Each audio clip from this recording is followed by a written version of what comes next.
A poor woodcutter lived near a dense forest, earning his living by chopping wood and selling it in the village. He was known for his honesty and hard work, though his earnings were meager. Each day, he would wake up early, carry his old axe, and walk into the forest, where he carefully selected trees to chop. Though life was tough, he never complained.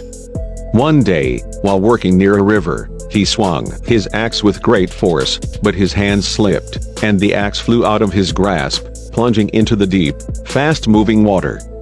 His heart sank. That axe was his only means of survival. Without it, he had no way to earn money. He sat by the riverbank, staring into the water, feeling helpless.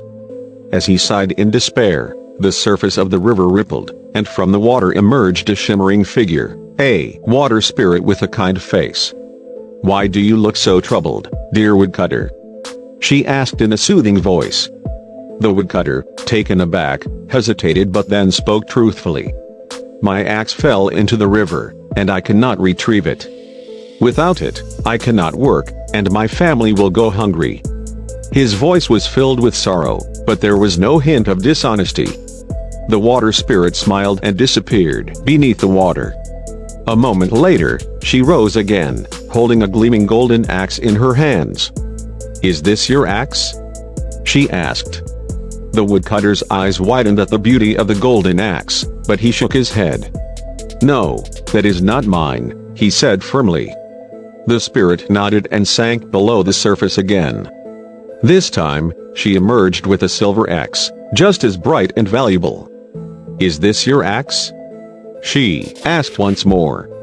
The woodcutter looked at the shining silver axe but again shook his head.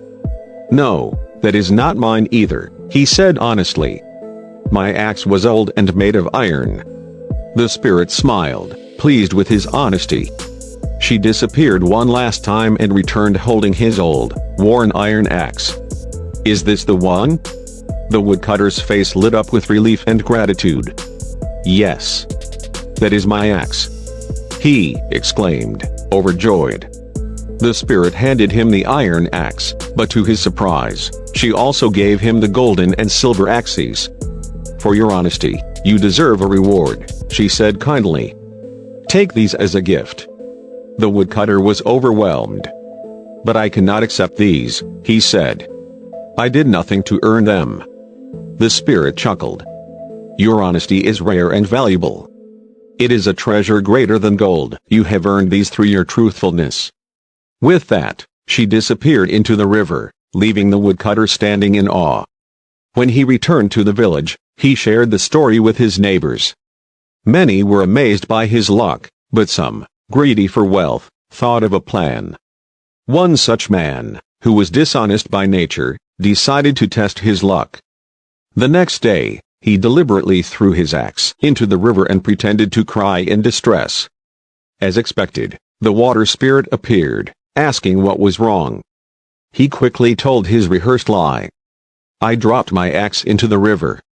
The spirit disappeared and returned with a golden axe. "Is this your axe?" she asked. The greedy man's eyes gleamed with desire, and he eagerly nodded. "Yes. That is mine." He lied. The spirit's face darkened. "You are not honest like the woodcutter," she said firmly. "Greed and dishonesty do not deserve rewards." With that, she vanished into the water, taking the golden axe with her. When the man reached for his real axe, he realized it was gone too. Defeated and ashamed, he walked back to the village empty-handed. Meanwhile, the honest woodcutter continued his simple life, knowing that honesty would always bring him greater rewards than any riches.